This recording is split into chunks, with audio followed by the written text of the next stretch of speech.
Come in, come in. The show's about to begin. Tonight we have the one and only Aaron Goldberg. He's an multi-instrumental producer, songwriter, singer. He does it all, guys. And we're going to have him here tonight. We're going to get to know him. He's from Los Angeles, California. It's going to be fun. And let him take us on a journey and on a trance with his looping. So get ready, guys, because it's going to be fun here on YenYorkCity Live.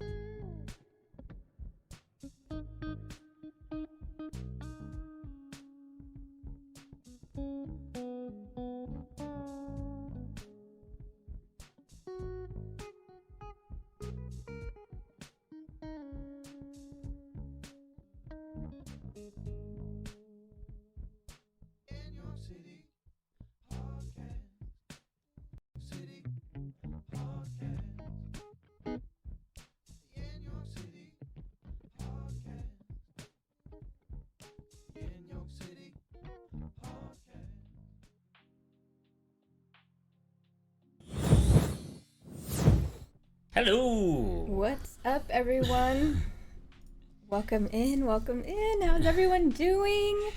Happy summer solstice, because today is the first day of summer, and I'm in flowers. I know I'm normally not a flower person. Like, I don't wear a lot of flowers, but it's Father's Day. I'm gonna see my daddy today, my brothers. So I wanted to look a little bit more feminine instead of all the harsh. You know how I dress, all black and like rockerish, but like I'm trying to, soften it up for the summer vibes. And speaking of vibes, we have somebody that's very vibey, very awesome, very cool. And I can't wait to introduce you to him. He's a looper. So he's a looper, producer, singer-songwriter. He creates these beautiful songs on the spot. And I remember seeing him and I was just like, wow, this guy has like everything going on. Like, he does everything from... It looks like he's in a spaceship. Like, he's got so much wiring and buttons, and he has everything all over the place, and I don't even know how to keep track. It's like a mad scientist, but like with music and like just very, very artsy too. He has the backdrops and the backgrounds, and we're gonna talk all about how he creates his music and where he gets his inspiration from, how he started, how's California over there, because he's in California. Oh my God, I know I only been there when I went to TwitchCon to San Diego, but I wish that this year TwitchCon was happening, because I really, really want to meet everyone from California and everyone that I've met through Twitch. And you guys, all of these peeps over here, all this wall right here, these are all the rock stars that have been on the podcast last year. And you guys know at the end, I show you the skyline with all the new rock stars this year. But all of these amazing people that I want to meet. And Aaron's one of them now that we're going to get to know. And I can't wait. How are you, Luna? I am great. Just catching up on things, and we're finalizing all the stuff. And we got some cool things laid out for everyone for the podcast, and we're mapping out how to get it more interactive, and we have an opportunity for a potential giveaway if possible if we hit a specific goal. You'll find out behind us we'll have some goals that are like hidden in the background, but once we hit those goals it'll highlight, and then it'll unlock some fun things. And Yeah, we're getting a lot of stuff set up because he had a big move, a transition from being in New Jersey to New York City. So it's been crazy having to do everything and set up everything all, to get these going. The last podcast we had Mr. Gregos, the drummer, amazing drummer, and that was fun. But yeah, there was a nice little break for us to get more in tune with how we're gonna set things up now. So this is a new kind of like setup layout. Like she's still next to me here, even though like we have a similar setup as before where we're split on the screen. Mm-hmm. But I figured that this is going to be a little easier for us to kind of manage and control things and not be too far away from the screens, and you know, we're in the same facility. Yeah. So we're gonna have a lot of new stuff coming up, and the next takeover travel, because we did that a week ago. We went to Sweden.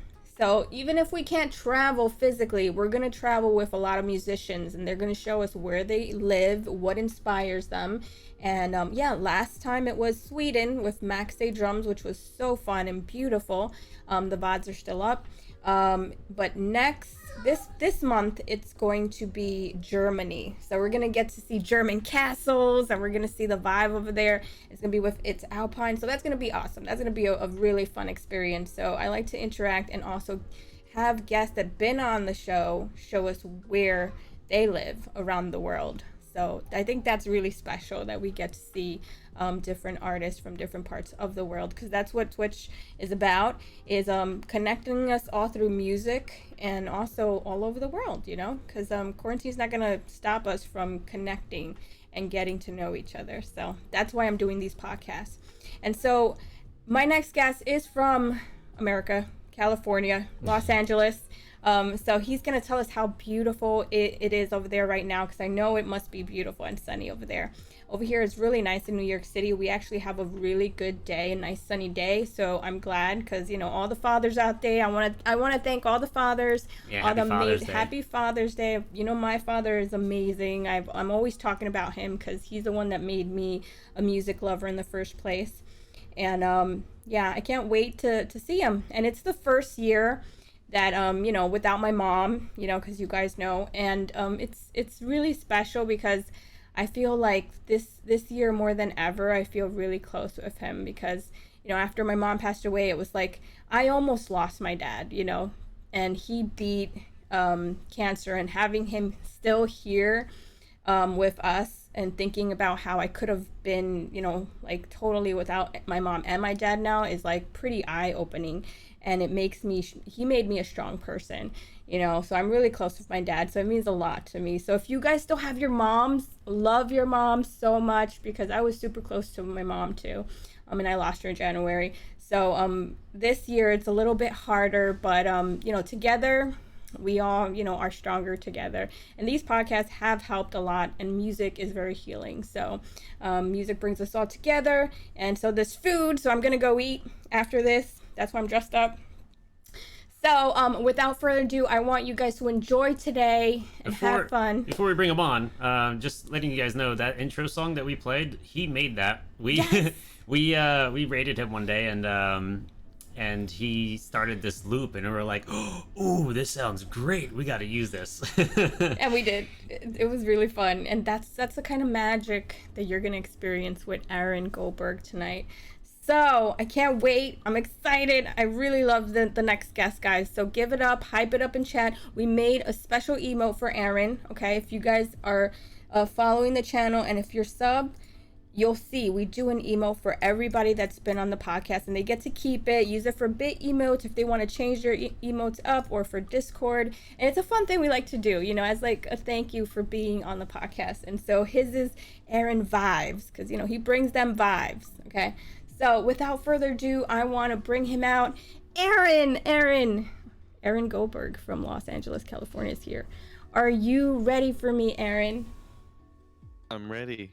All right, let's do it here on YenYorkCity Live. Let's go. And there he goes. Oh, look how beautiful. Yay. Oh, the flowers and the daisies. How are you? I'm lovely. How are you today? I'm good. You're looking lovely over there with the daisies and the whole background. Perfect for the first day of summer solstice. So happy summer solstice to you. Happy summer solstice to you, and happy Father's Day. Happy Father's Day. Yeah, I know you're gonna go out to dinner too, right, with your dad? You were telling me earlier. Yeah. So that. Yeah, we're gonna get some nice pasta. Yes, I mean, you can't go wrong with Italian. So I see some of Papa Sweet. Papa Sweet, welcome in. Happy Father's Day. Thanks for coming in. So yeah, this is gonna be an experience, guys, because I mean, Aaron is just magical, and you guys will experience that right now, because he wants to give us some looping magic. And you do everything on the fly, right? Everything is improv. Everything is made up on the spot, improvised. Just as I was getting sound check going, I laid down an element into the looper, and so I think we'll start with that and then just build from there. Yeah, let's hear it. Let's get this hype up with Aaron and some new loops and give this a go. Hey, Antic. Let's go. Aaron Goldberg here on YenYorkCity Live.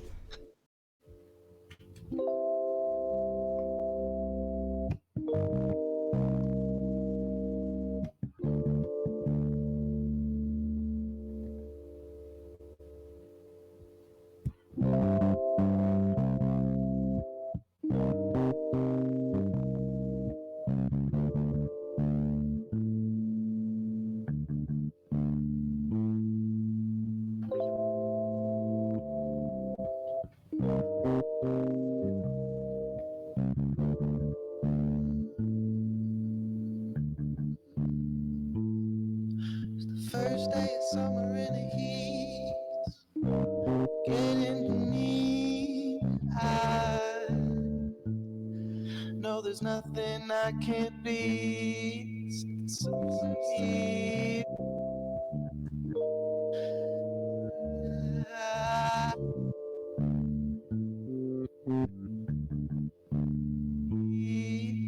First day of summer in the heat, getting to me. I know there's nothing I can't beat. First day of summer in the heat, starting to get to me. There's nothing I can't beat when you're with me.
First day of summer and the heat is really getting to me.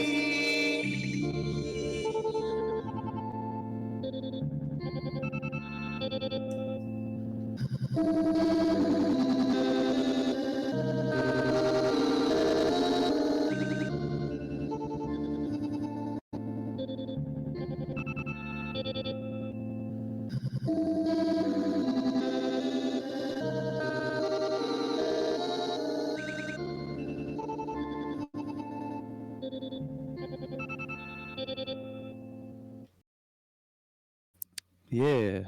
Woo! That was amazing. Wow. I mean, Is that that the right length? I hope so. Yeah, it was good. I it felt like it could have gone even longer. Like I was really getting into that. we're vibing. Yeah, vibes. Thanks, y'all. How are you feeling? Really good. Like, I mean, always, anytime I try to start, I'm going to delete that right now. Anytime I start with something, it's always kind of shaky because so not what I do is start from something that was already there. But I immediately kind of just had to abandon the idea that I started going with and then started just going with the new one. And it was fun. I feel great. Nice. Yeah, we had just recently got a raid in the middle of that from Bomb on Stilts. Thank you so much for that raid. Welcome in, guys. Welcome, raiders. If you guys are new to the stream, and also to this amazing man right here, Aaron Goldberg. He's a looper. He's a multi-instrumental artist and producer here in Los Angeles, California. And so today he's gracing us with his magical presence and showing us how he creates these awesome on-the-spot loops. And also talk about more of his original music and how he started, you know, his journey and basically what inspires him to do what he does. So, and these podcasts are from all different kind of musicians here on Twitch, everywhere around the world. And I love sharing these kind of podcasts because it makes us get more in depth with the artists and we get to know them more. So if you have any questions also, feel free. If Aaron is also in chat, you know, he'll see the questions, we'll ask him. And yeah, maybe we'll get to ask him a question you've always wanted to ask if you're from his side. Also, all his peeps coming in. Thanks for coming in.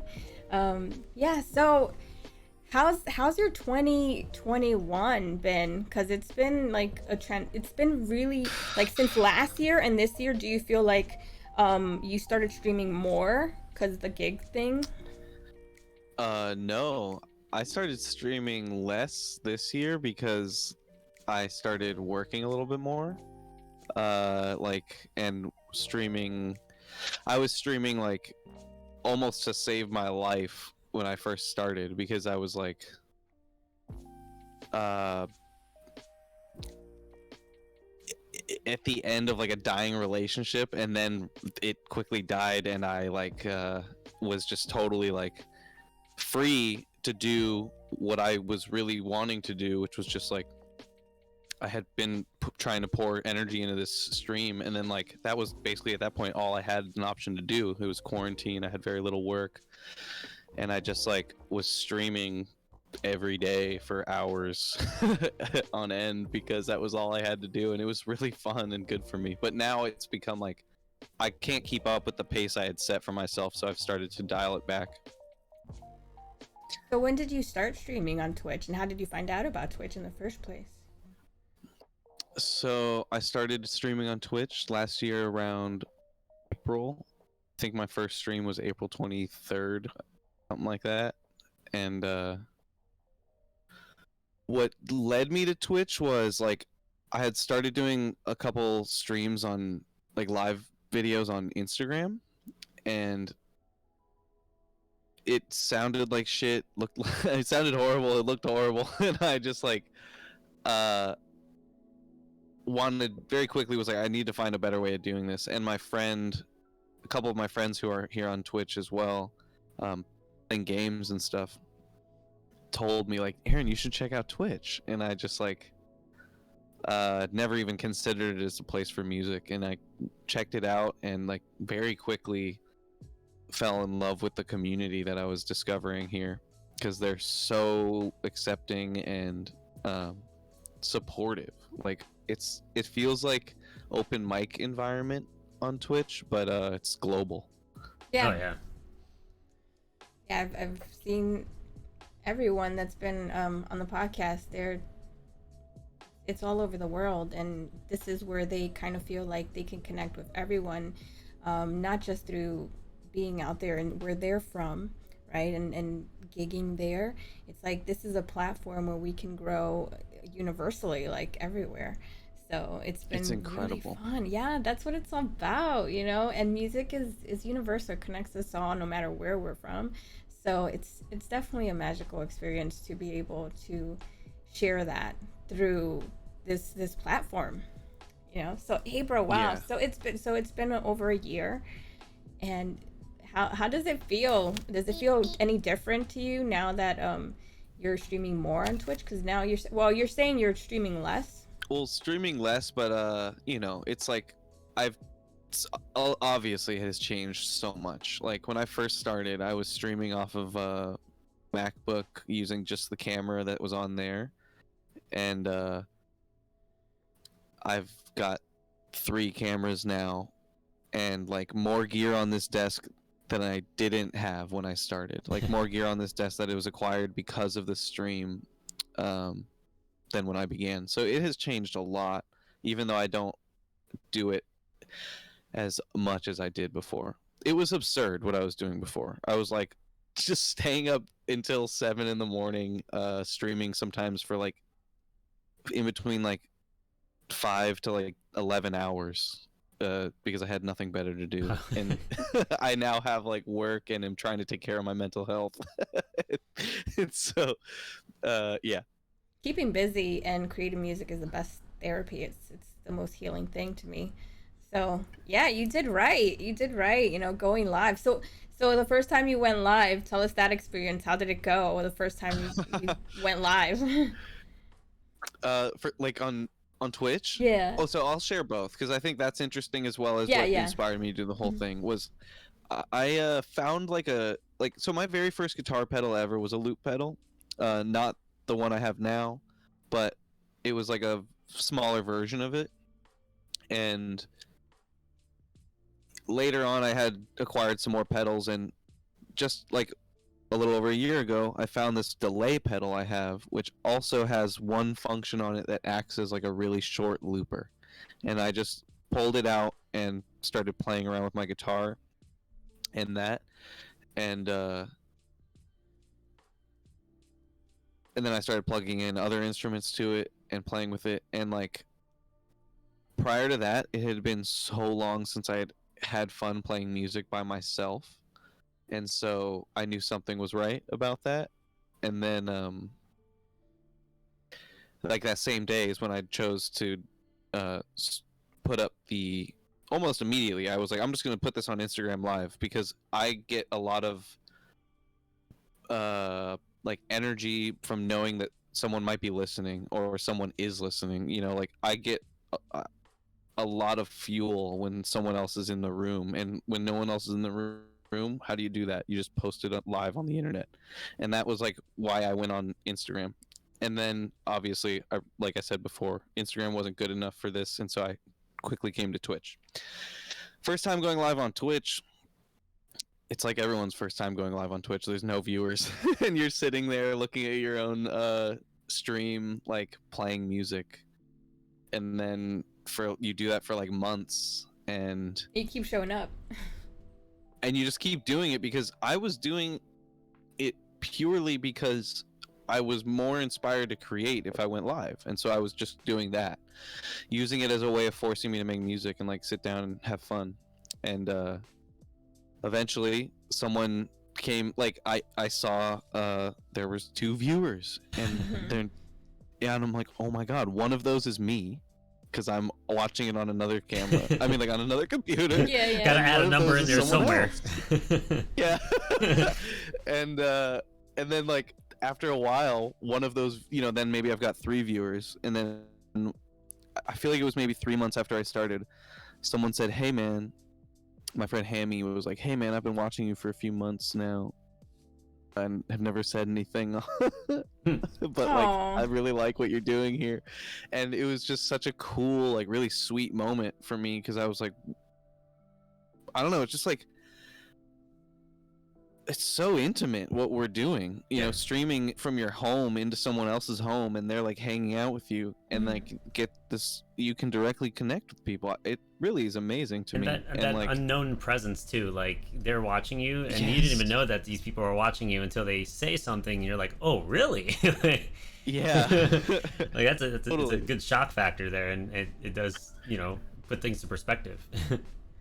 Yeah. It's also And an I just fell in love energetic with thing. it. Like you're like they're feeding off of the energy you're giving them, and they're getting entertained. And you're saying, "Oh well, I see. It's like working. Like they're watching this. So this is actually something I could do, right?" And then it's just like, yeah, it's like an interconnective experience. And looping has that ability to like suck you in. You know, you, as the creator, right, and as the watcher. Yeah. Totally. Wow. It's a totally to me it's a collaborative experience. Yeah. It was even more so when I first started streaming, because I was like almost always just staring at the chat and like singing from people's names or what they were saying. But lately I've just been trying to like get deeper into the actually kind of like exploring music and using this as production time and sharing it with others, whereas then it was like and I try to balance it, but like I'm trying to take some time a little more seriously and like go and focus on music, and I'm here with y'all. And other times it's like, let's just hang out, and music is a second side note, and it's fun. I don't know if that makes any sense, but like when I first started, yeah, I was just like singing people's names and singing songs. It was very collaborative because people would just write words and I'll rap it back at them or whatever.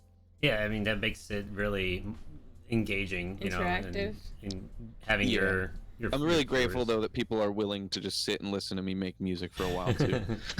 Hey, they enjoy it enough, so why not? Yeah.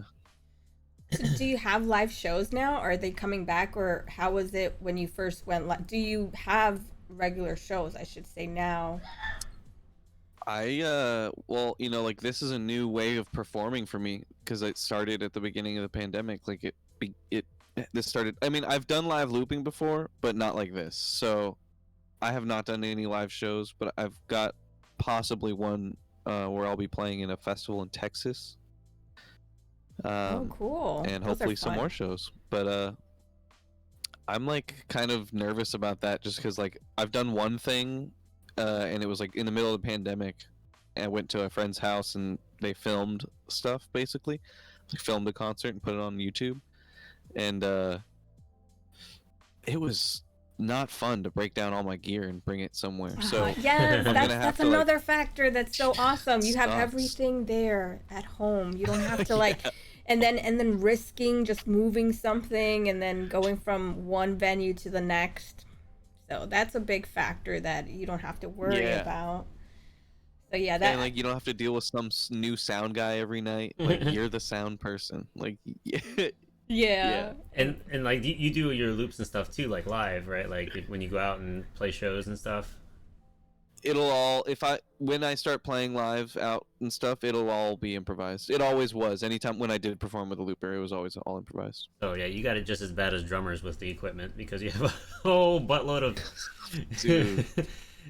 cabling. That's why I'm and... like trying to like conceptualize how I can basically take what I have here on my desk and like it into a box like a transformer, and that I can just unfold everything and it's all like kind of plugged into one giant power strip at the bottom. I'm trying to figure it out so that I can make it fun for me, because it has to be fun, otherwise I don't even want to do this. Exactly. I mean, like, it has to be fun. I'm trying to enjoy myself. And people feel that too. When you're having a good time, you see it and you feel it. And when somebody's not, you will project that and people will notice that, right? So I feel like that the energy factor, it's so real. It's so real. So yeah, that's a big plus, like having everything there, you know, your whole spaceship sound system where you could just make everything happen. Yes. Yeah. That's the other thing, you know, and this is also kind of it could be seen as a plus. Like when I go to do live shows, if I don't have my transformer box of my spaceship all put together, all have like limited gear, and that all lends itself to creativity, you know. So like That's true. I'll make choices, and that'll kind of dictate a little bit more of what the night's gonna be like, and that's cool. Kind of like what you with drums, like less is more sometimes. Yeah. And you actually get to like work harder to be creative. Absolutely. Yeah, I've always said that, like, I enjoy playing on smaller kits because it really tends to open up your mind to different ways of playing, or, you know, trying to mimic certain sounds with a smaller setup. With like the wrong piece of gear, Right. because you're like, oh well, I don't have the. Yeah, exactly. Yeah, a friend Making of it mine work. who's a great drummer also turned me on to that. He's like, no, get rid of all those other pieces. I just want the hat and the kick and the snare. It's like And someone we're will gonna say go from play there. like you can't play Dream Theater without all the other parts, but you know, but you can, because it won't sound the same, but you can. I mean, that You kid can that still do it. yeah, that kid that made that drum kit out of like pans and garbage lids. yeah, And he played Dream Theater. I mean, hello, he was like I forgot what country like he was. Indonesia or something like Yeah, that. one of those. And So sick. and he got gifted a set from Mike Portnoy because it got to him. And then it was like, yeah, well, he made it really work with Playing everything. on buckets and trash can lids, and he made it sound like he's playing Dream Theater nonetheless. I mean, the drummer makes the kit in a way, because I mean, I've seen it in performers that busker in the streets of New York City. They do it on just about everything, and people are just like, like, you know. So, you know, you got to do what you got to do, Absolutely. right, to be a creative person. Have you done any busking in like LA? Man, no. I think that'd be a really fun. Just But being I out have in the never street and doing done loops and stuff. legit busking. Yeah, it'd be a blast. I really want to get like a little PA system as well, so I can just do that myself. Set up. That'd be interesting to try to pull off and have like guests, like people that walk by, and like you just like making up stuff about what they're wearing, you know? Follow me on Twitch. Absolutely. Yes, because he does improv. So, like, if somebody gives you something, like, let's talk about flowers and, like what you were just thinking about, summertime. And you were Right. just like, and then it becomes a loop, right? And then you feel out through there, and then you start acting like, you know, just it creates a story by just having one person put an example. And that's genius. A lot of people can't do that, you know? So, and you rap too? I know you have a redemption. I gave you that redemption last time I watched you live. Yeah. And he just Yeah, annihilates freestyle it. rap as well. And you're just like, It's how? fun. Like, that's amazing. That's what makes it magical to me. It's so weird. If you've never done it before, I highly recommend do it totally by yourself in like your car while you're driving or something, or get a group of friends who you're willing to be really embarrassed in front of and freestyle rap together. It's one of the most like cathartic things I've ever experienced. Yeah, I wouldn't even know where to start. You gotta start just from wherever is like the most. I mean, you can start with you tootin' a boot, and then you gotta go scoot. You know, like start ridiculous. Just start random and, words. It'll always be ridiculous. I think for me, what's really important is not taking it too seriously, because as soon as I do that, it gets horrible. Yeah. And then also,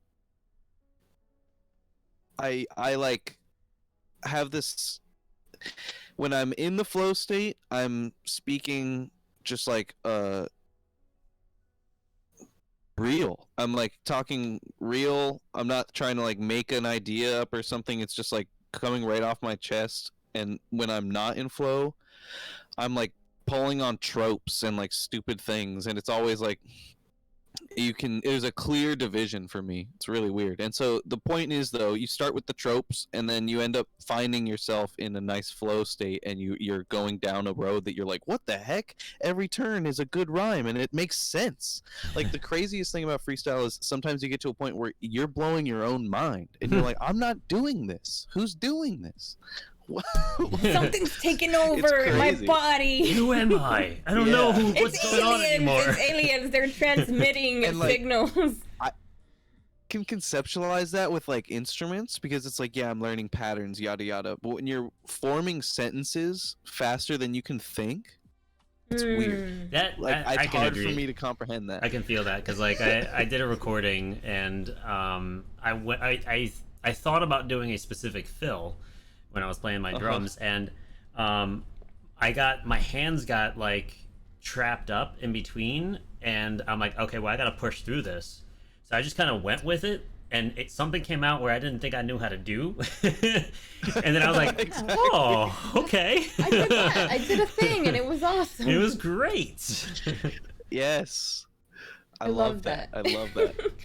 Also, going into that question, the next question I wanted to ask you. So you're multi-instrumental. So which was the first instrument that caught you and you were like, I want to play this, and this is my first instrument that I've ever wanted to play, like really bad? Definitely the guitar. I mean, I started on piano when I was 6 and played until I was 12, but I was not like in love with it. When I started playing the guitar, I was like, it was hard to get me away from it. You know, it was so much fun. So how old were you when you got your first guitar? 13 Aww, or 14. You was a teen. A tween, right? Just at the very beginning. That's when you know, like once you pick up something and you play, like at that age, it's like you're more disciplined in actually having to do something that you enjoy. Yeah, you have to. Whereas like it. when you're like a little kid, you're just doing it because it's fun. And your mom wants to get you piano lessons, yeah, right? You're not getting forced into it, you know. So Right. Yeah, it was like, you know, I had a great teacher. He was inspiring me to play. You know, a lot of people's teachers inspire them to play like play this, like, I'll teach you whatever song you want, and then you just play covers, and it's like that's fine. But like my teacher, I have to give him so much credit, and he like imprinted that improvisation was important and fun and legit, and like it was always a part of our sessions was improv, always, and that just like is huge for me. So what was the first song that you learned from beginning to end that you were so proud of, that you were like, look, Mom, look at what I did? I think it's hard for me to, you know, what comes to mind is there's this song called Falling Slowly from the movie Once. Oh. I don't know if you've seen that movie, but it's like yeah, they even have a play here they had a play that was of Once. Yes, it was very big here. Oh, that's awesome. Yeah, It's a great movie. Very hard to understand them because it's like an Irish and like a Czechoslovakian woman, but they're great. And yeah, I learned that song from my dad because he was like super into it, and they were like, my mom and dad were on some, or one of, I think maybe he was on like a business trip or something, and I remember sitting learning it both on piano and guitar, like waiting for him to get home. To show them. Oh. Yeah, I couldn't wait to share that. Amazing. That's a beautiful tune then, for it to be the first one and be so proud of it, you know. That was fun. Yeah, that's like the first one I can remember sharing like that. Did you want to start a band right away? Oh, and that reminds me of something I forgot to also say, is like I was also super lucky to have other friends around that were playing guitar and wanted to play together, and not just playing guitar. I had a friend playing bass, I had a friend who played drums, and so we formed a band pretty early on in me playing guitar in my life, and so I had a lot of time to jam and practice with people and get to know what it's like to play with others. So did you do like a battle of the bands in school and like, let's do it, let's start a band? What did you do? What was the first thing you guys did when you played together? We played at this local spot called the Guitar Merchant, which is like a local place in LA. Not in LA, it's like in Canoga Park, which is like you know, it's like a guitar store that has a That's what I thought it sounded like. Yeah, it sounds like a guitar it's a guitar store that has like a stage in the back. But I played there a lot of times, and because they were really, really good to us. They're very nice, and it was one of the only like venues in the valley. I live in the San Fernando Valley, so not technically like downtown LA, but it's still part of Los Angeles. And we did like, I think it was like a 6 or 7 song set or something like that. I still have those recorded too. Oh, you still have pieces, or like somebody recorded and you still have it from that long ago? Yeah. Wow. Did you share it on Discord or anything? No, I should. Or, yeah, you should. Like I don't an know if I mean, exclusive. I might have to ask one because like people know the other, like other band members, so I may have to ask their permission. Oh, okay. Yeah. It's I not get just it. me. Like they're all Twitch streamers with as well, and like all my followers know them. That's so fun. Oh, so nobody really knows who it is that you started playing with when you were younger, like when you started. No, this? no, they know. It's. I just don't know if they want anyone to hear that shit. Oh, okay. Let's go. Like, I don't think I was that good back then. Like, you're so critical when you first start, and then, yeah, I know what you mean. So you Some started of us with more guitar. than others. So Yeah, it was started piano, on guitar. and then guitar, and then bass. I love when you play the bass. Like, Thank you. ugh, that It's bass. like it comes with the territory. If you pick up a guitar, you think you can play the bass, and then you very quickly realize you just know how to like make a sound with the bass that sounds like a low guitar, and then you like start thinking about it differently. And like there's some point, I don't remember when, but I started to develop bass brain, and I'm really grateful for that Bass because brain? I love the bass. Yeah, instead of just thinking about it as a 4-string guitar, because it's not. Mhm. They serve very different purposes, and I love it- bass. it's so great. What a great instrument. I love the bass. Yeah, I get mostly. I mean, I like all the instruments, but I get really into like the drum section and the bass section. The rhythm section. The rhythm section. And Heck yeah. yeah. Oh, that's like their king. The heart, the heart of the Yeah. song. It's the earth of music. Seriously.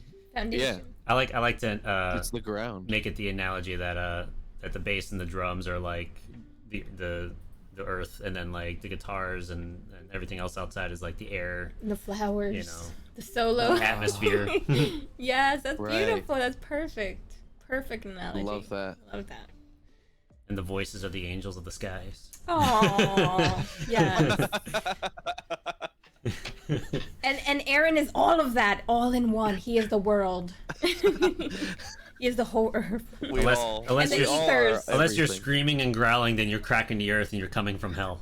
Oh no! If you're metal.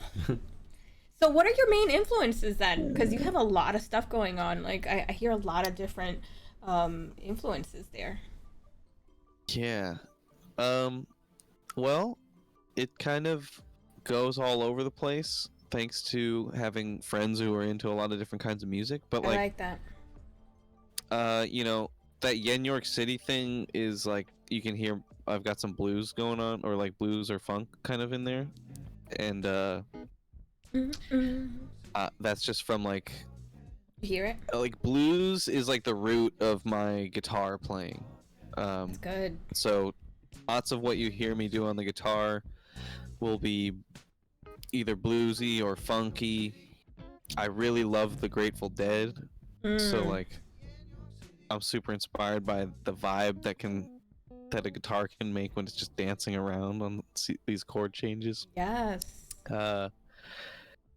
And let's see. I mean, like I loved like Led Zeppelin and stuff when I was first starting to play music. So like when Yeah, I me first too. got into guitar, it was like Nirvana, Led Zeppelin, and like Hendrix was like I was just like into that, and then someone turned me on to Madlib and MF Doom, and those are both producers. And then later I got turned on to Jay Dilla, and those are like massive influences for me. And I think that hip hop producer influences I think are unique in a sense that particularly those guys, they're using samples, so it's like I'm getting influenced by their influences and I don't even know it. So I think it's important that I mention that. Like Yeah. I'm obviously I'm influenced by what they do with the samples, but I'm being impacted by music I never would have heard of otherwise because of them and the music they make that samples it. So like Madlib, J Dilla, MF Doom, huge influences for my hip hop stuff, and also just sonically because they introduce a lot of sounds to my brain. And Brian Eno is a huge influence for me when it comes to ambient music and just like more breathy, long form stuff. Yeah, because there is an element of atmosphere music, or what was it Soundscape. Soundscape, that's what it was. Like, we were listening to it in the car, and your SoundCloud, and I was like, oh wow, like this is very, like, you could just have that in the background, you can meditate, you can have like all kinds of, and it just takes you somewhere. It's like a journey song, right? So but that's what I feel that. But then I see you live, and you're doing a bunch of other stuff, funky stuff, guitar riffs, solos in there with your voice, and then you have like the echoey delay stuff incorporated in there. So it's like very unexpected, but in a good way. It's always changing, so it's never the same, it's never boring, and that's what makes it really like inspiring for others too, to listen to sounds and see how it layers and incorporates into a song. Yeah. Thank you. Hey, you're welcome. I was just watching Thank you for being here. Oh my god, of course. It's just such a pleasure. I was just watching something last night that was talking about, I'm like getting into modular synths now, which is this thing. Oh, man. Hey, is that the new thing that you got? Yeah, show us your equipment. Tell us. Like I seen like all the cables and stuff that was like green screen through it. I'm like, what the hell is this? It was so cool. Yeah, so this is a modular synth, which basically means like I'm building an instrument, and it's forever going to be changing because I can add or remove modules. So like they're all individual panels? Things, they all serve a purpose, or actually multi-purpose, you know. But it's like, this is like a mixer module, so it can turn things up or down, or can wrangle in how much control voltage I'm sending to something else.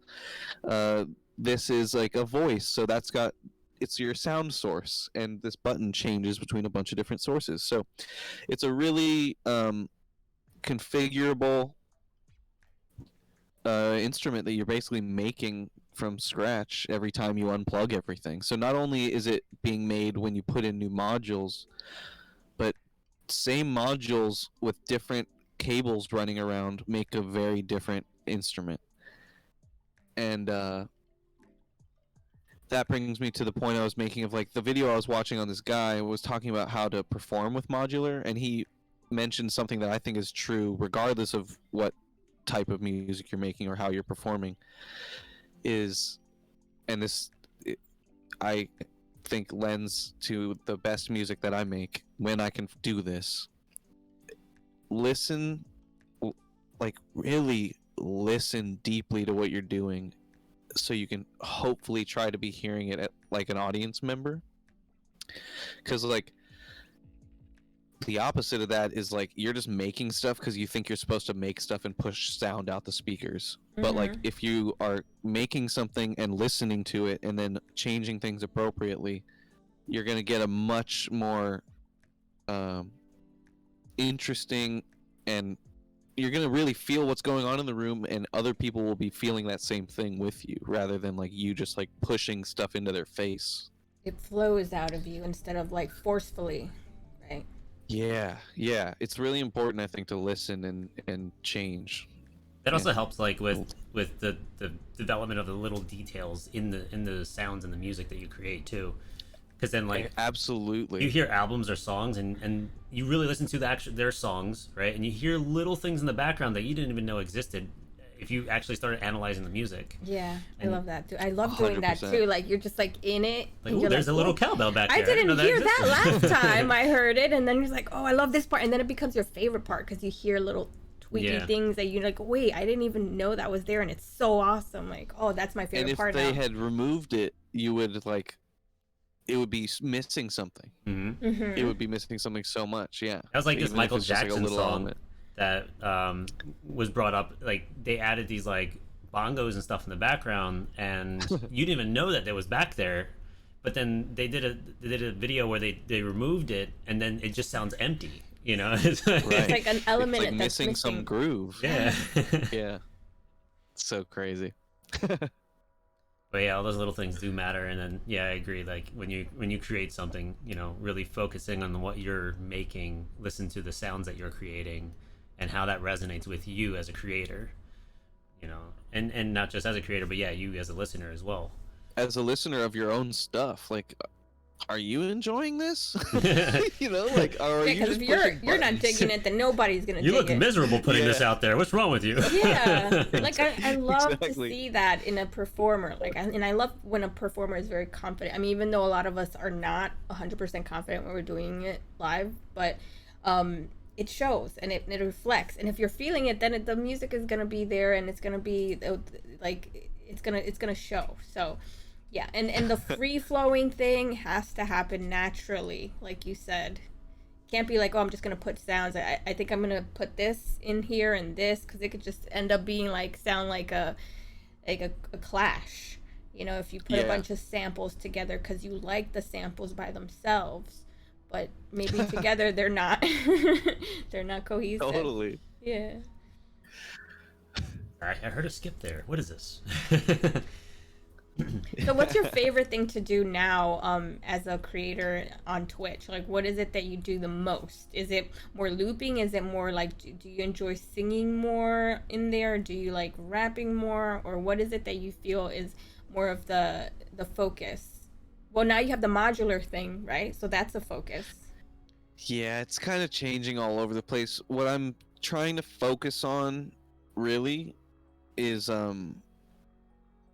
allowing myself to do whatever I want, because that's what I started doing a year ago. And throughout my time streaming, I like go through periods of putting a bunch of pressure on myself to give a certain kind of product, a certain kind of stream, and like that's all self-created. Like all the people who come watch me, obviously there's some who like, oh, I'm just here for the looping, or I like when he plays guitar.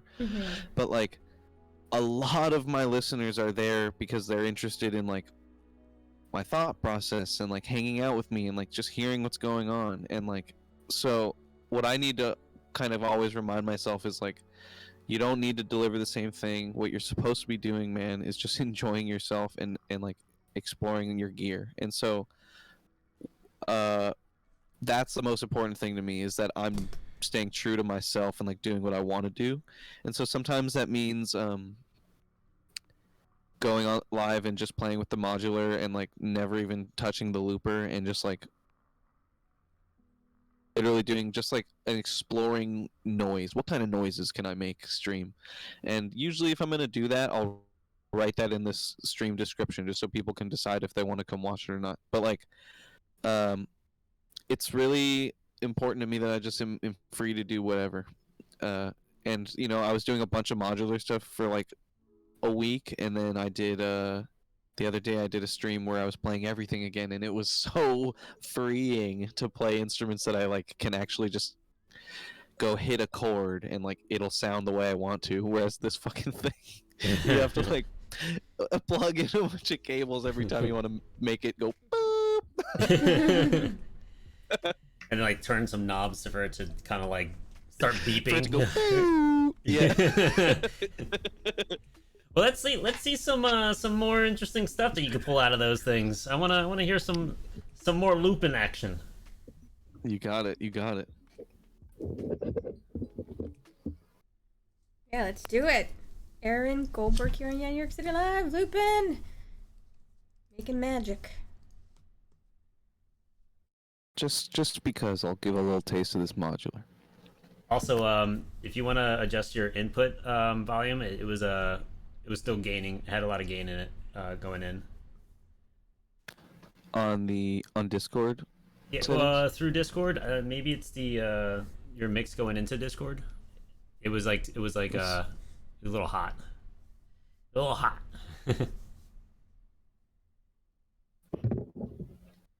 Let's hope this works. Okay.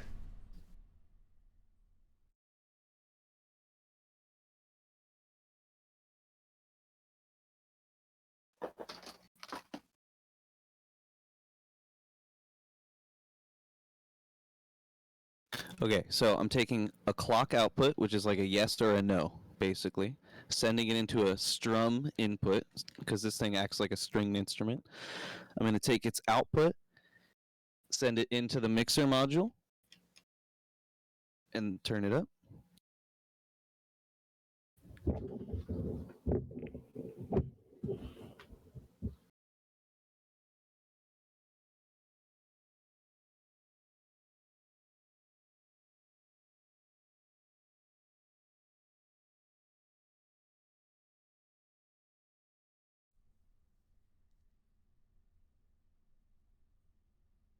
And now I'm going to layer these sounds with the looper. Are we supposed to be hearing something right now? Yes. Nothing? Nothing. Still? Nothing. Okay, maybe I'll have to forego the modular. Okay. Oh, we hear something. Now you got it, yeah? Yeah. Okay. Is it too hot? Just sounds Or like is it- noise to me right now. Cool.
Wow.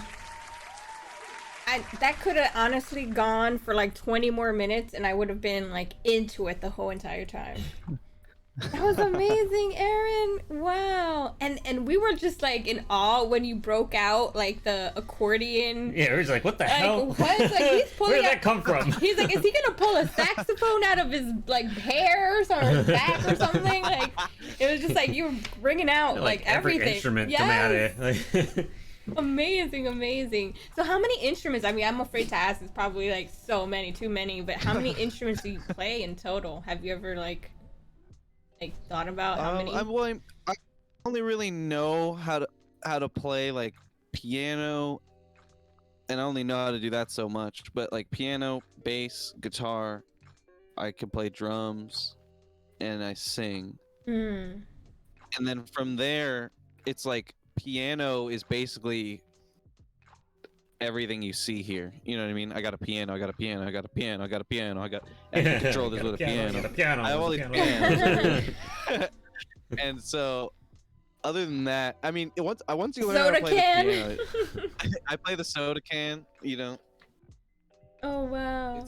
It's true. Oh wow. Okay. it's actually a beer can. Soda can. Yeah, girl, your girl 2.0 or 0 is here. She's like, big fan. I try to go to every Aaron Goldberg show. A big fan. Yeah, I mean, there. it's something to watch him really do his thing. It's like Luna was saying, it's like a mad scientist with music and magic, right? It's creating a whole vibe. And yeah, thanks so much everyone that's coming in. If you just came in or you're on the lurk, you know I love my lurkers. This is Aaron Goldberg. He is here with us today telling us all about his creations, like what you just saw right now, music and everything, all the instruments that he puts together to create these loops. And tell us about your original stuff too, because you have a SoundCloud. If you want to follow Aaron, do Command Aaron. And it's Aaron? Oh no. Aaron. Do you get that a lot, Aaron, when you were growing up? Absolutely. It's Aaron. More so after Key and Peele. Yeah. Yes. I remember that's where he said that he got it from, and I was like, yeah. I can't stop saying that now. Like, I don't know why. I love it. I'll take it. Let's see. Oh yeah. So I do have a SoundCloud. The stuff on my SoundCloud is like, I don't even know where. Boom. Thank you. You know, I can't even tell you what that is anymore. Like, it's stuff that I made on in a very different way at a very different time. But on my Bandcamp, which is in one of those links, there's 2 albums that are actually from the streams. You know, I like took the streams and cut them up and put together little albums. One of them's an ambient album. The other one is like all over the place. Beautiful. And then the other albums that you see there called I Don't Know and Self and Going Home are all what I would consider like music that I time to make rather than just improvised it all on the spot. And question is, some of these that you've launched, are you capable of recreating these? Like, no, do you remember I think you know, if I tried, I would be able to get a bit of the essence. I would be able to get like a song out of it, but I don't think it would be the same. So that's why I just like try to capture it once, and when I'm streaming, and if I like something, I'll put it on an album. And I have so much that's just sitting. I need to like scroll through, but that's how I made that album called I Don't Know. I went through my old projects on my computer, old Logic projects, and I was on like vacation, and I went through everything, and I wrote down all the names of the projects I liked, like the ones that made me feel good, and then when I went home, I finished those, and then in that process also wrote a few new songs that fit that vibe, and that's my like quote unquote most recent like written album, not live stuff. It's called I Don't Know. You can also get that on like like Apple Music and Spotify. And Oh all yeah, that yeah, stuff. Spotify. Yeah, that's awesome. I was checking you out there. That's really awesome. And so you put stuff on YouTube also, right? Yeah. Yeah, I forgot to send Luna that link earlier, Aw. but I do also have a YouTube account that I'm pretty sparse with. You know, I don't do it regularly yet, but like over, in the future, over time, that YouTube will have lots of cool like clips that I thought were worthy of saving for forever. Yeah, And that's I may beautiful. even make like more like gear tutorial stuff and things like that in the future. So what are your main I guess let's talk about your gear, because I always ask everyone their gear. What's your favorite brands? What guitar do you play? What's your we already said how you're multi-instrumental. So you have bass, you have a guitar. So what are your main I guess favorite brands for guitar? And I know you play drums too. Yeah, I have a American Fender Strat, and I Classic. do love this guitar very much. It's always good to me. It's your never baby. done me wrong. Yeah. Never done you wrong. Music will never do you wrong. That's the one thing. So true. Yes. And the first electric I got was it was a Squire, or no, it was a Mexican Strat, which is they're great. Mexican Strats are awesome, just a little bit easier to pay for, and I love Fender. Something about Fender was always really attractive to me. Classic brand. And your bass? And my bass is an Ibanez, and yes. I like never really formed an opinion either way, but I always thought that Ibanez was more of like a metal brand. Mm-hmm. And maybe that's true or not. I don't really know. But like this bass is so funky, and it just like sounds so Ibanez. nice. I love this Ibanez bass. My first Ibanez my first bass was an Ibanez, I should say. Yeah. And I loved them This too. is my first bass that I've ever gotten. And you have an Ibanez too, No, right? that's a Fender. Oh, that's a Fender. Fender Jazz. But don't you have an Ibanez? Bass. I have guitar? an Ibanez guitar. Yeah, it's Okay. a hollow body. Yeah. And we're getting a Solar in a couple of weeks, and it's by an actual streamer from Twitch. I don't know if you don't know who the Goose Chase is. Solar? Yeah, it's a solar guitar.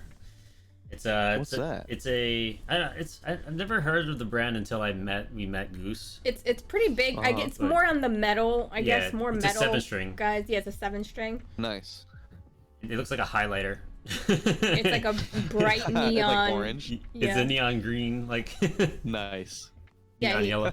He was on the podcast early this year, and he just has like a whole arsenal of guitars.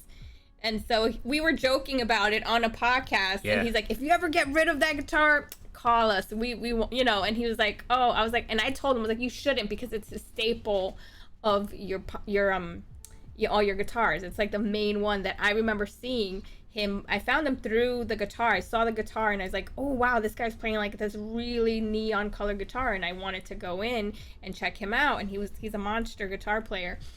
And now it's weird, because now it's like he's like, well, guess what? I'm actually selling it. So are you guys serious? I was like, Do you yes. really want it? Wow. Yeah. So it's gonna be one of those memorabilia YenYorkCity Podcast musician type of instruments that's gonna be here. So that's gonna be fun. But yeah, I love so Ibanez. cool. I didn't know that Ibanez was an actual Japanese company. I thought for some reason I think it was Hank, our next guest next Sunday. He was talking about different brands, and he said a lot of people thought that it was like a Spanish. Well, it's a dedication of a Spaniard guy, I think, but it's a company that's it was a Japanese company, and so That's cool. yeah, you learn so much about different companies, but I didn't know that. But it's definitely a really good brand. You got an Ibanez guitar, Yeah. blue one. Yeah, I love my Ibanez bass, and my friend had an Ibanez guitar when I was growing up, and it always was like so easy to play. It sounded great. Yeah, the neck is a little smaller and lighter too. Like, yeah. And for like just the standard build, like they're built really nice. Like they just for, you know, like middle range of the guitars and stuff, like they're not bad. Yeah, the pickups are actually really good. Solid. I mean, I would never ever recommend that someone buy an instrument online simply because, like, I personally, it's so important how it feels, but like I loved my friend's Ibanez Geo so much that I just got that online because it was exactly, you know, I wanted it and I didn't want to like search around for one, and it's perfect. That's the one I just got last month. I got a Geo Ibanez. Nice. Yeah, I got that one. It's so sweet. Yeah, and it's light. It's beautiful. It's blue. I posted it. It's on my Instagram. And I ordered it first in January because I wanted to get back into music. Like, my mom had passed away and she loved music, and I was so sad and devastated that I wanted to bring that into like a creation of something positive, like out of something so sad. So I was like, I'm gonna order a guitar. I'm gonna pull the trigger. I was looking at one since my birthday last year, and I didn't get it for myself because I always put myself last. And I was like, I'm not gonna get it. Maybe later. And then that month, I decided to get another guitar because I have a Gretsch. I love Gretches too. So I got it online at Sweetwater, and it was like back ordered. It seemed like that particular model is very popular, the Geo, because every month. Yeah. There was a shortage because of the pandemic or whatever. And so I after I really wanted to believe in them, I kept reordering. I was like, yeah, it's fine. 2 more weeks, a week, a month, 2 months. It wasn't until Mother's Day that that they, I know, and I was waiting the entire time, and I said to the representative, because they're really good with customer service, Sweetwater, gotta give them that. And he's like, do you still want it? Because it's going to take another month. I was like, you know what? I want my money back. I really wanted to. I've stood with you for months, but it's almost Mother's Day, like literally. So I ended up getting my money back, and I went to the actual store. And I wanted the red and black one, and they didn't have the red and black one. They had the Ocean Waves, the blue one. And I said, maybe that's the one I'm meant to have, and I love it. Right. So I get the whole thing where you have to hold it, and it has to feel right, you know? It's better in person, I think, too. Yeah, I agree. At least, you know, with things like guitars, with like synthesizers, it's a little different because they're like, it's all on the inside. It's what's on the inside. What's on the inside that counts. Yes, yeah. I believe that. You can look like a monster, but you sound amazing. Exactly. So did you upgrade any of your pickups and stuff at all, or? I've never done anything like that, actually. I've always just, I think I'm I don't know. There's some a part of me like has never even thought to do that. It's weird. I don't know why. I feel like it's like I went so long without ever having a subwoofer, and I finally just got a subwoofer recently, and it like changed my life. So it's probably like something like that, where I think it does nothing, and then when I do it, I would go, "Oh, what have I been doing? What have I been doing all my life? This changed my life completely." Do you have like a recommendation of like pickups that you would go with, or is it kind of depends on application? Yeah, I'm not 100% sure on like all that kind of stuff. I'm just like learning more about like guitars and stuff like that we're getting ourselves into, and you know, we have Hank coming in soon. He's gonna really educate us on this type of stuff. So very cool. Maybe then, like, you know, if you want to tune in and tune in. Yeah. Tune in next week. Absolutely. Next week we have a custom guitar maker. He's from Canada, Hank, and that's so cool. He's so sweet. He's a sweet guy. He made a flying V for my bearded dragon, a mini one. A little tiny one. I saw that, the mini flying V. Yeah. Yes, he made it. Awesome. I was like, "Are you serious?" And he's like, "I didn't." You know, I was like, "Oh, that's so cute." But he actually made it, and then he posted cute. it. And he really like went in on it. Like he used all different types of woods that he would actually use on guitars. Like, and real strings. Real strings. Like he was just going. He was like, this is going to be a so real cool. guitar. It's going to be playable. So we got a beardy cam, and we're going to totally put it inside of his little enclosure with his flying V. And, yes. And everybody was like, what does a bearded dragon play? And then somebody in chat said, a flying V, of course, 'cause they're badass. They're metal. 'Cause they're metal at AF. So yeah, I really wouldn't be able to answer that, but he will be able to answer that next week. Like, what's the best, Okay.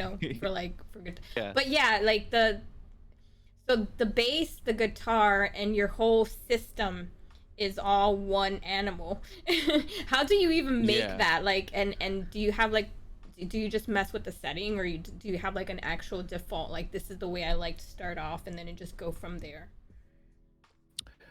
So with like this whole thing, Wow. Your spaceship of sound.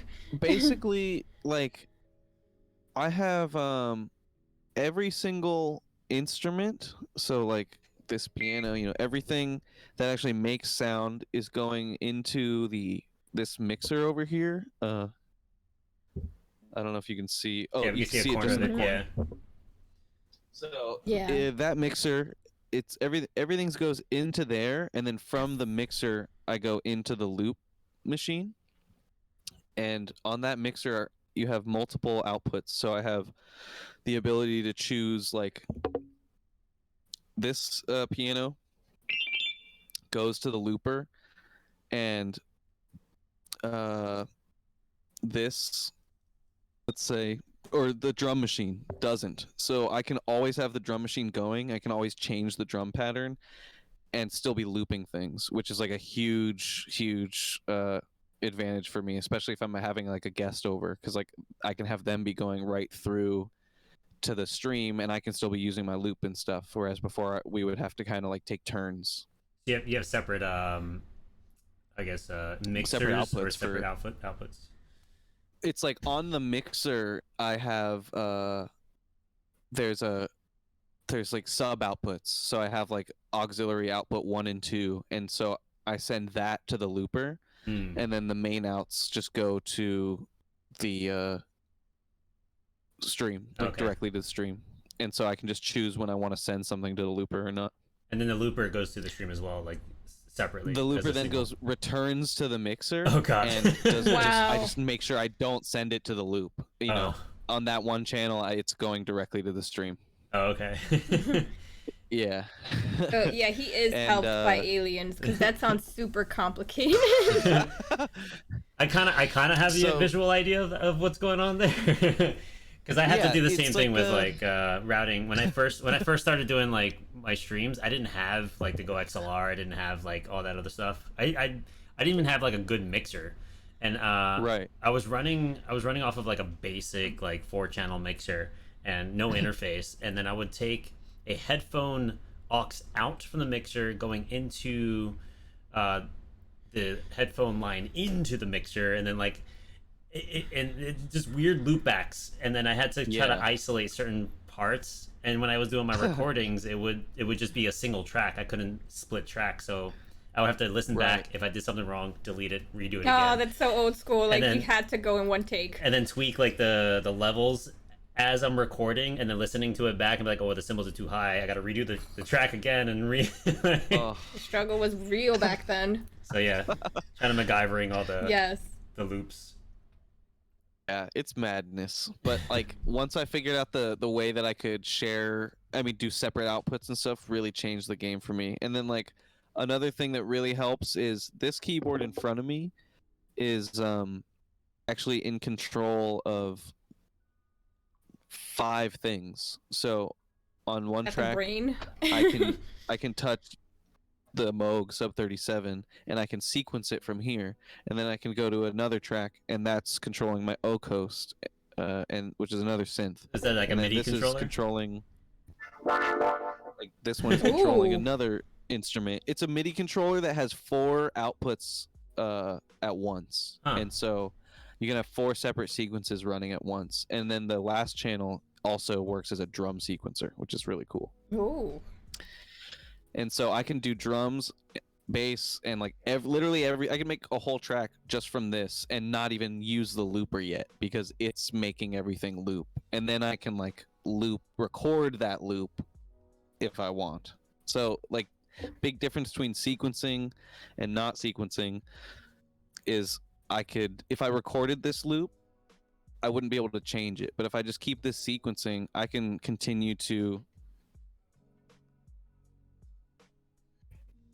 adjust the sound as the song goes. So there are some things that obviously it makes no sense to loop them or sequence whatever, but like I've started to find a way where most of the time I keep the Moog where it's like not looping, so I can always sequence it, yada yada, and then I don't have to think about it. When that's playing, I can still go loop my keys and yada yada. Super fun to have like finally found a place where this feels fairly intuitive and like there's not much in the way of me doing what I want to do. So what Whereas, more like, are you planning to add to the madness? Like, is there any other? Yeah, what's your goal for the end of this year? Because we all have goals this year, right? Yeah, let's see. I mean, at this point, I just want to get. I really want to build out a van, and I've been researching this, and fill it with my shit, and I already found like a mobile internet solution and basically just work on the road and stream from there as well. Ooh. That's my dream right now. Like it's like a mobile stage for you.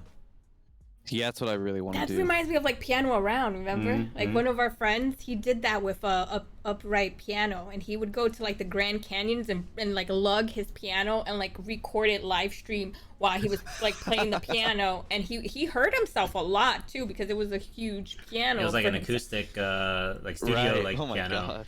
And It's yeah, wild. he would have it on dollies, and he would like push it up my like God. mountains and stuff. So Oh, like wow. just to get into the area, to get like a nice view of like the Grand Canyon or like overseas in like Europe and stuff. Like he did a whole like trip with that, and That's it was just amazing. nuts. Oh my god! Oh my god! Lenny J official is here, guys. This is huge. This is huge. Oh my god. Okay, I gotta Hello. control myself. So, guys, Lenny J official is an amazing, amazing musician. He's basically, if you guys don't know, you should know. I'm a huge Michael Jackson fan. So he's actually like, if you go to his stream, he sings Michael Jackson. He is basically the next The like, reincarnation of of Michael Jackson. Jackson. Okay, Wow. and he's done like so many live shows. He's actually been like, a lot of celebrities know him because he's like basically like it was like his body double basically. And he's gonna be on the podcast actually July 25th, the day he passed away. It's gonna be like a tribute to Michael Jackson, and he's new to Twitch, but he's not new in the industry. He's been on a lot of documentaries, he's been on television.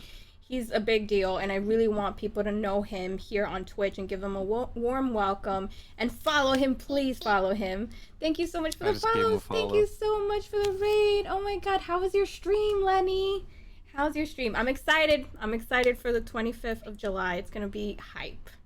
So guys, from the raid, this is Aaron Goldberg. He's from Los Angeles, California. He does looping. He's a multi-instrumental musician, producer in Los Angeles, California. He does a lot of magical looping live. So he's been showing us the magic he does, and I want him to show more of his magic now that you guys are here from the raid. So what do you think, Aaron? I want Absolutely. them to see your beautiful science spaceship of sound. Science. Yes, You got it. This is for science. for science. So he's gonna show us his magic right now live here. And thanks everybody for coming in. Thank you for the raid, Lenny. Thank you.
It's calling my name. I'm so glad that you came. I said I gotta find my own road. I know that I'm moving in my own zone. No, those ain't a thing to stop. Not a request for that. I'm just saying off top.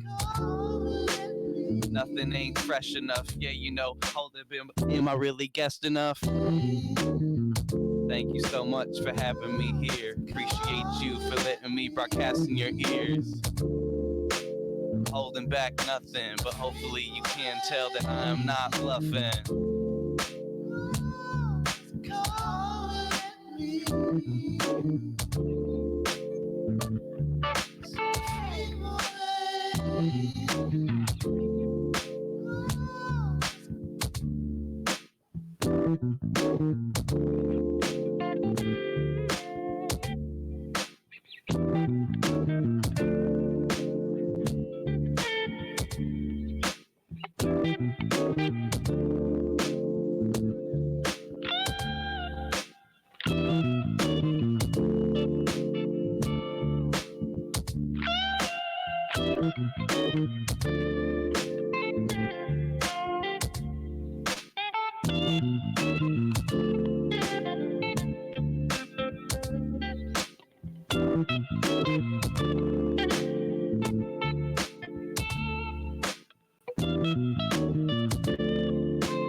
Wow, guys, Aaron vibes for you there. Aaron vibes.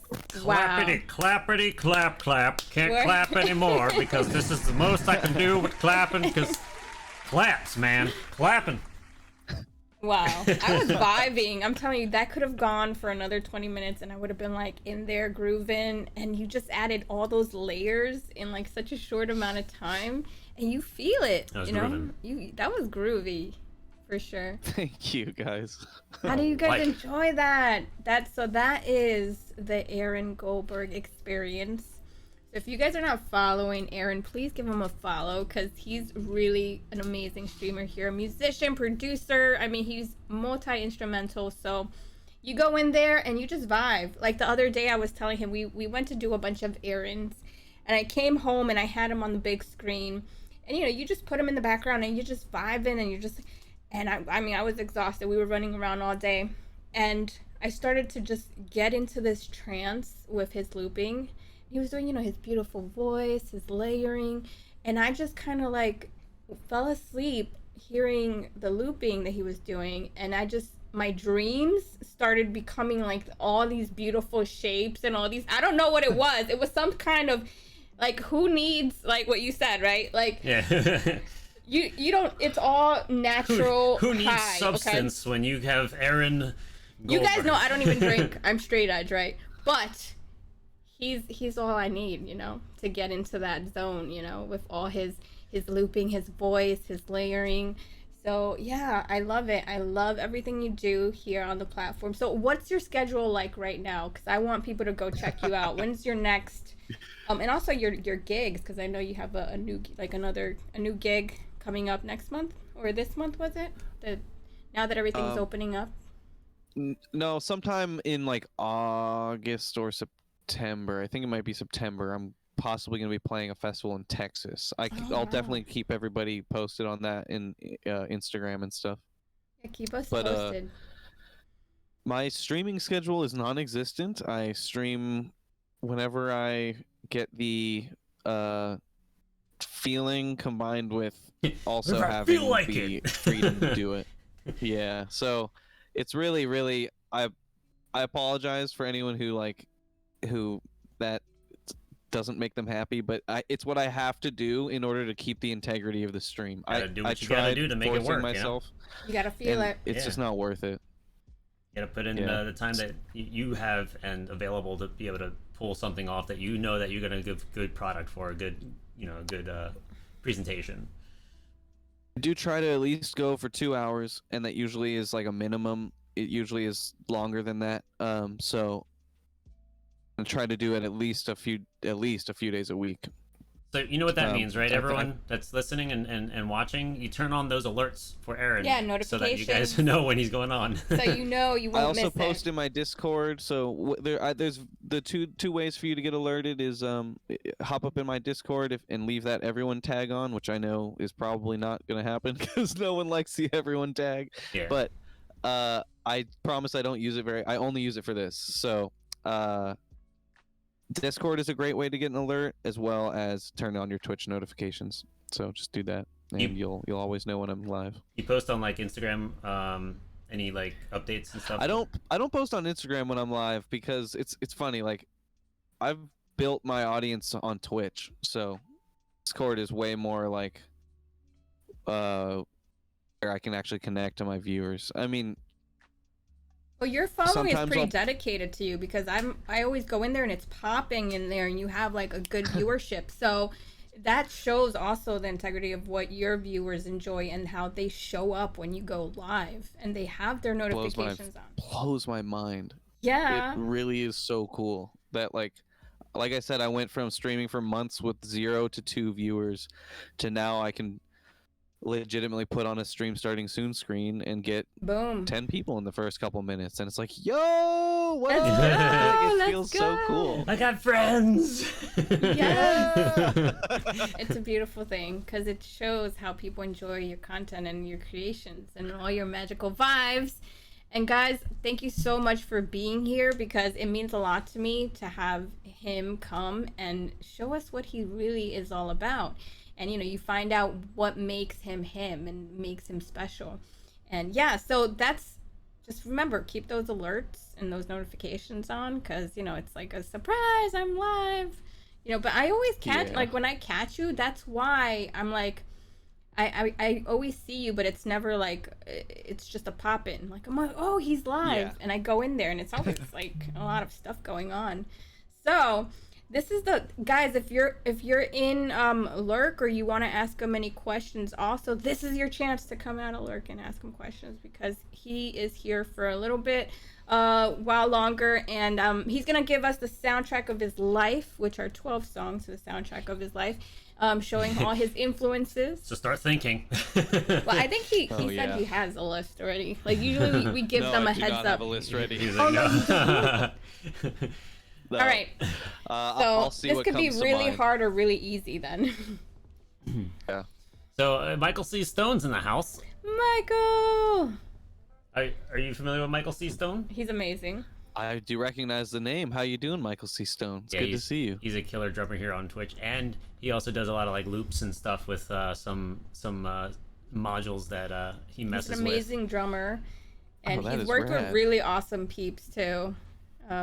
Marco Minimo, he has an album like with all these amazing drummers that I was just like, okay, like how come he's not more known on Twitch? So that's the thing, when I see those gems, when I see Michael C. Stone, when I see Lenny J, they're amazing gems that start streaming on Twitch. And it's like, that's the thing here on Twitch. The discoverability is really about community and people knowing other people and growing through each other. And, you know, whether it's raids or like hosting. So that's big here. It's not like as easy as other platforms where you could just go live and it's like people discover you more, but it's getting easier when you have a community and you start building off of each other's energy and vibes, and everybody kind of supports each other. And that's why I love these podcasts, because it gives us a chance to connect. You know, you might not know Michael Stone, but now you do, and you go in there and, you know, and then people rate each other, and it's like, whoa, like that's the beauty of Twitch. So Community is everything on this platform. It is. Seriously. This is the only thing that Twitch has over any other platform, is the fact that people are very community oriented. You know, like people say like YouTube is very cutthroat, you know, and like no one really has that kind of support that Twitch has with the people in Twitch. Yeah. Oh, I mean, like, I watch some. I've seen a couple live. I see some live streams on YouTube, and like, it's just dry. You're not connected to the person. It doesn't seem that way. The chat is like insane. It's like they don't know how to interact like a regular chat. That's like, you know, having, I don't know. It's weird. I don't understand. It's like it's not that hard. It's a jungle out there. Twitch is like so conducive to community, to chat. It like has built into the platform the opportunity to support, but it's not like you have to. It's like such a good balance, and like the way they're doing it, I think is the best out of all the ways that you could be live streaming. very true.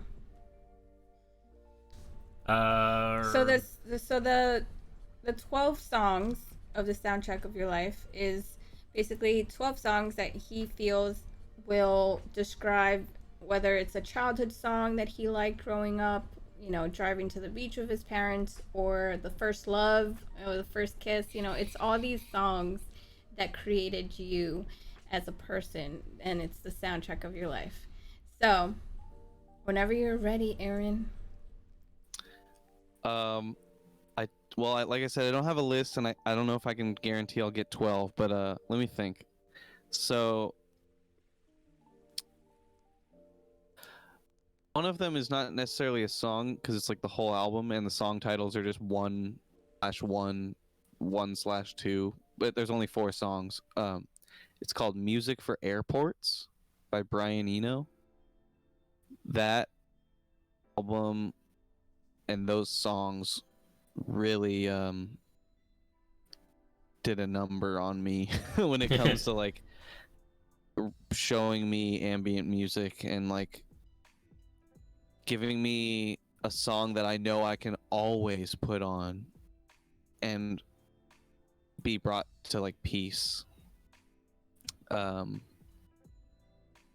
It's really cool. That album is really special. Music for Airports. I would just consider all of that kind of one song, but Yeah, an experience. man, yeah. It really hit you. Let's see. I'm trying to think what song it was. I don't know if I'm playing this game right, but I'm thinking of like moments that impacted me, Right. you know, and so maybe that's what you're Yeah, asking yeah. for, right? Yeah. So, I don't know. This is the song that's coming through, "Sweet Leaf" by Black Sabbath. Mm. I had been like listening to only the Beatles for like 9 months because someone like it was like my Beatles discovery phase, and you know you kind Yeah. of have to spend 9 months in the womb and then in like the Beatles womb, and then you're born It's true. again. And like after that, I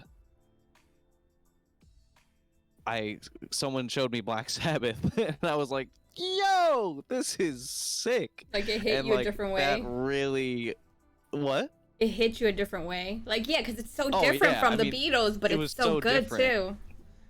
And like maybe this sounds, I mean, maybe it's like silly to someone who's like, oh, I've always known those sounds, and like, but I was really in music discovery mode, you know, like I was not shown Black Sabbath by my dad. My dad showed me Crosby, Stills and Nash and Young, really great music. Oh yeah. Um, Uncle Neil but Young. like stuff like Sabbath just literally never landed in my ears until a certain point, and then I was like super into what was going on and the different sounds. So let's see, that's two. Mystic Bounce. A lot of these take them as like with a grain of salt because they're part of a larger thing like the album, but I can definitely give this one a name. Mystic Bounce by Madlib on the album Shades of Blue. It's not a particularly like a banger or anything, but it impacted me. It influences some of the choices I make even today, for sure, you know, in like adding vocal seemingly random like vocal stuff that ends up becoming rhythmic because you loop it. That kind of thing. It added to the flavoring of your style. Yeah, absolutely. Mystic Bounce. That's a good one. Accordion on Mad Villain. MF Doom and Madlib. Amazing beat that also deeply like influenced like a vibe that I pull from sometimes, where it kind of has this like it's got an acoustic instrument being sampled around and kind of has like this almost like drunk vibe to it, but fairly simple when it comes down to it. Let's see. A Stream with Bright Fish is another ambient song that like really I'll never get tired of. That's by Harold Budd and Brian Eno.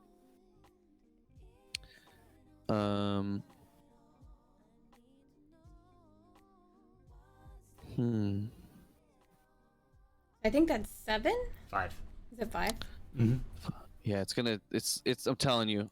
I don't think we're gonna reach 12 because I mean, my you can brain always just, like, send me the doesn't- list if you really want to think about it, Yeah. because this goes into a Well, playlist of all the Okay, rock that'd be stars. cool. Yeah. That'd be fun. I'll Send it give to you me like a more anyways. thought out list. Yeah. Well, that 5 was a good impactful one because those are the ones that really hit you the most. So Yeah, those really influenced me a lot, and like those artists and those albums, I think if anyone's interested in hearing like some influence from me, go check those things out. So then give us your top 5 albums that if you had like a time capsule that you would give to someone 100 years from now. Dilla Donuts. Donuts by Jay Dilla. Shades of Blue by Madlib. Music for Airports. Okay. By Brian Eno. 2 more.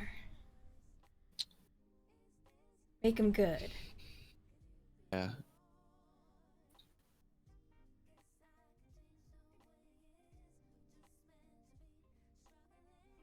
Is he thinking hard or did it get stuck? Oh, I'm thinking really hard. Okay, I was like, at first I was like, wait, did it freeze on me? Frozen video. I'm like, wait a second, did he freeze? Oh no, right at the end, no. Damn.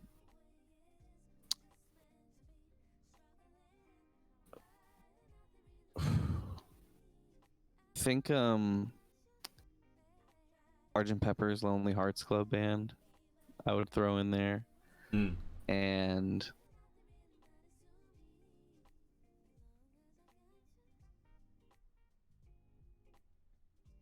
one more thing that you have to listen to forever if this is all you have. One more. Oh God.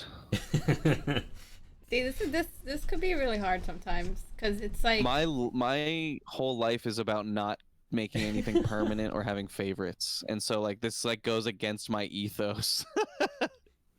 Hey, someone just followed me on my channel. Yep. Yay! It's Alpine. It's Alpine. He's actually the streamer that will show us Germany, the castles in Germany. In Nice. July, he's gonna do the takeover travel on this channel. So make sure to follow. It's Alpine. Shout out to Alpine.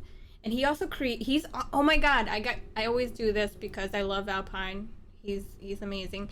He actually creates like cowbells, like electronic cowbells, and which he calls them smooth bells.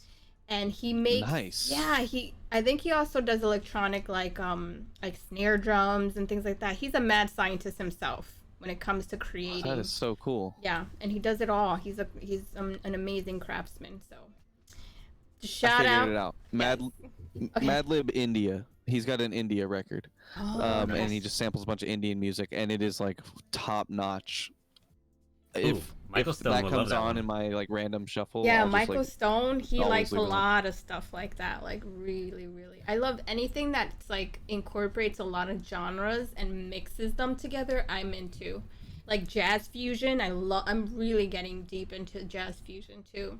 Just Nice. anything that has a lot of mixing of like cultures and genres. It's always fun because it's refreshing and it just takes you on a journey, you know, like a lot of the stuff Totally. that you loop have a lot of different genres mixed in there and it sounds amazing.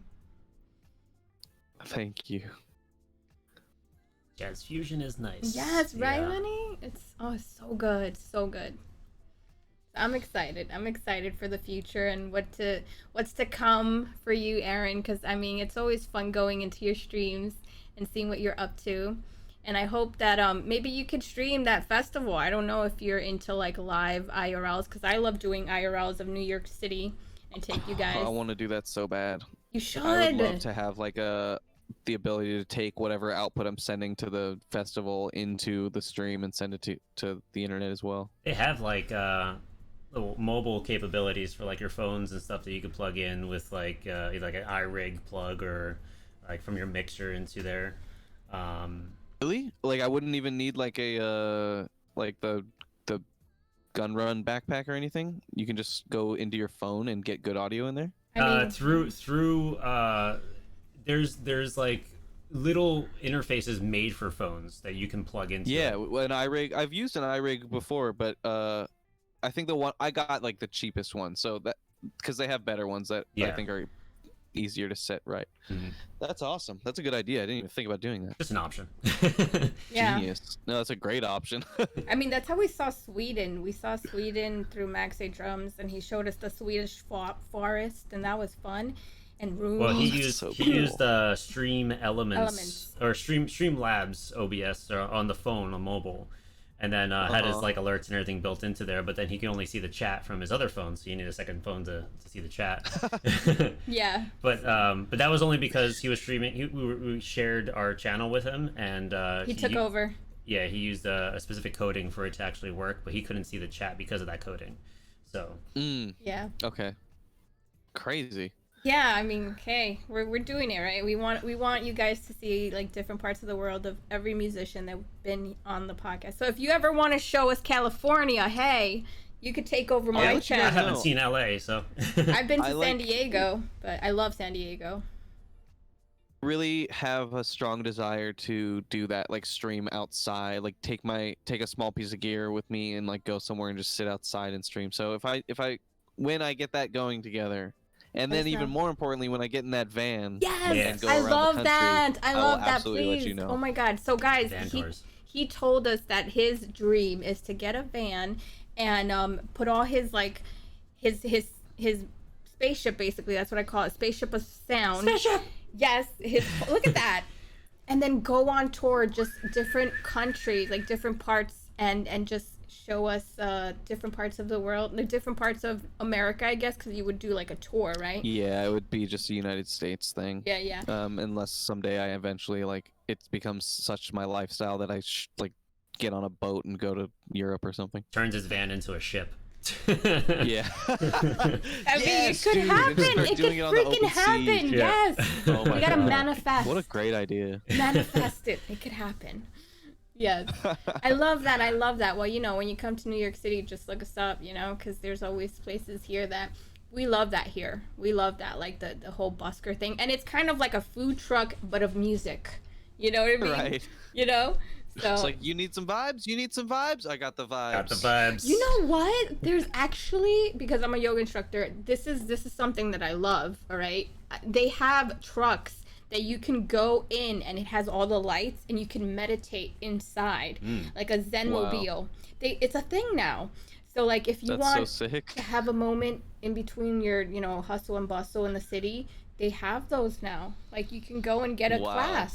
And they have the experience like with the lights and the music. So that could happen. That's like wild. with your idea, with the music and the whole van thing with the looping. Like a small venue that just travels around. It's like, anyone need music? I'll be at this park. I'm here. I love it. Love it. Whoa, that's something, right? Lenny's into it too. Everybody here is into it. Yes, right? And then you see him drive up and you hear and all the vibes. Yes, honey. I love Good night, it. Nigel Sweet. Got to dance. Is that a redemption thing you do? You dance? It is. I gotta give Nigel Sweet the dance. Give him the dance. Nigel's from Pakistan.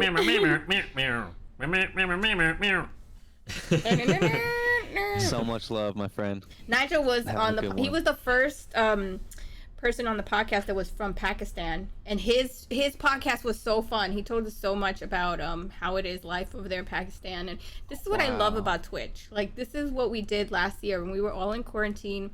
I was just getting everyone that I can get on the podcast that was from different parts of the world, so they can share the whole pandemic with us in a way where we can still listen to music. It's almost like a venue through Twitch where we had them Right. showcase what they do, and we all got to know each other, and that's how the community grew, and I'm getting there. I want to get to 1,000 guys before the end of summer, so this is what we've been doing. So it's hype. I love it. I love everyone that's been on the podcast. Hit that follow, yo. Hit that follow button, Hit that guys, if you want to see more amazing artists like Aaron.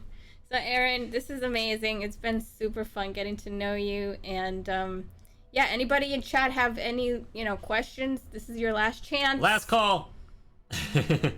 Thank you everyone that came in here, and thank you so much Lenny J Official for being here and rating. I can't wait for a podcast. Couple of shout outs. We got Make Money Eric gifting a sub to Lady Di, brand new love song.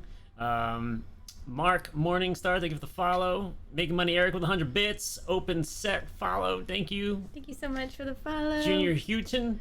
Did I say that right? Houghton. Thank you for the follow. Making Money Eric gifting a sub to Girl to Point. Junior Houghton for 100 bits. Thank you so much for the 100 biddies. We got Lenny J with the raid. And then we got what's that? Cece. With the follow. Alex, Kimberly, Lorena, Anastie, and Odile. OD.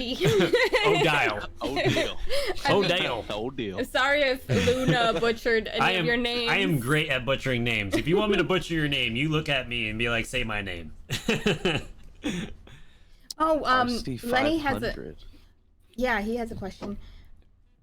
Boss RC 500 500 for the looping. Huh. You What do you- know, I Houghton. can't give a full review on this because I have actually never looked at the 500. So I'm doing a quick little look at what it does. I see it has 2 tracks. Yeah, it has rhythms and inspiring loop effects. Okay, so I mean it's basically like a 2-track version of this, but they have that already, so I'm trying to understand. Maybe this is like the 202 with what made for a foot pedal thing. So what I can give you is a more overall review of Boss loop pedals. It's the very first guitar pedal I had was an RC20, which is a 1-track loop pedal. No undo function, no fancy rhythms built into it. But it was amazing. I loved it so much. I loved it. Um, now that I'm using the 505, it's just like taking it to the next level. I get 5 tracks with an undo function. But so I'm assuming that RC500 has an undo function. If I had 2 tracks and an undo function, that is an absolutely amazing piece of gear. Because even if I just had 1 track and an undo function, that's all you need. You just need to make sure that if you make a mistake, you didn't ruin your entire song. And so, as long as you can undo on this thing, and ideally, it's very important for me that the 2 tracks, like that every track can have its own length. Because sometimes you'll set a loop and then you'll want a longer bass line or a shorter whatever loop.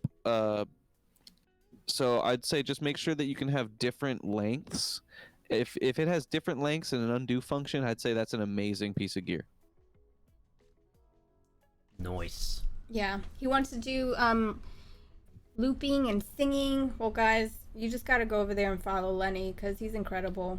Like, what a performer. Yeah, I'm gonna check you out, Lenny. I'm excited to see what you I got are bringing to goosebumps. Twitch. I got goosebumps. I was like nearly in tears because it's beautiful voice, beautiful human, and yeah, I can't wait for July 25th. So. Yeah, we're gonna have fun. Yes.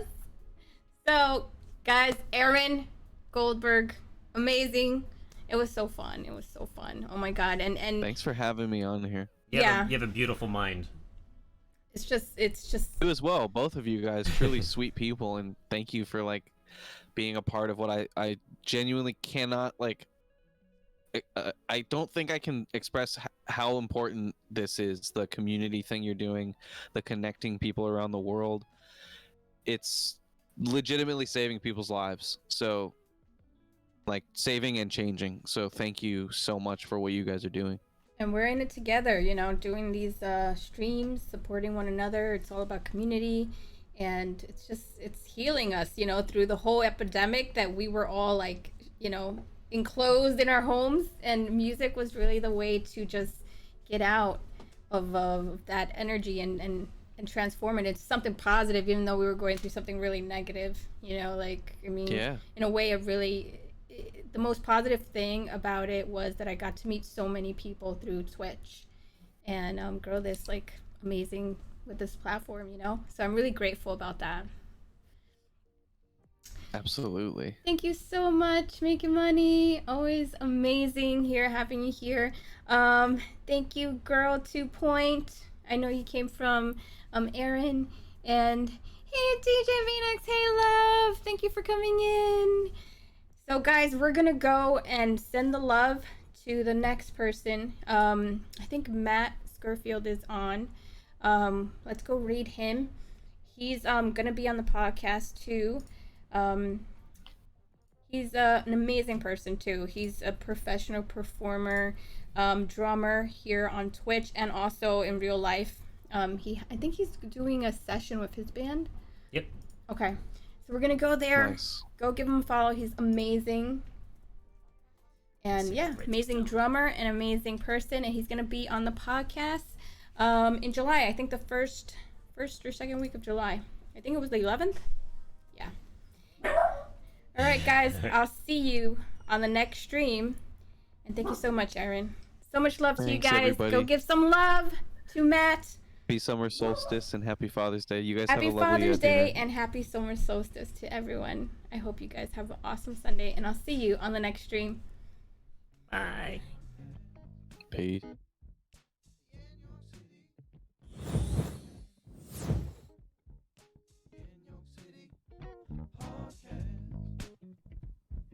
YenYorkCity Podcast. YenYorkCity Podcast. YenYorkCity Podcast. YenYorkCity Podcast. YenYorkCity Podcast. YenYorkCity Podcast.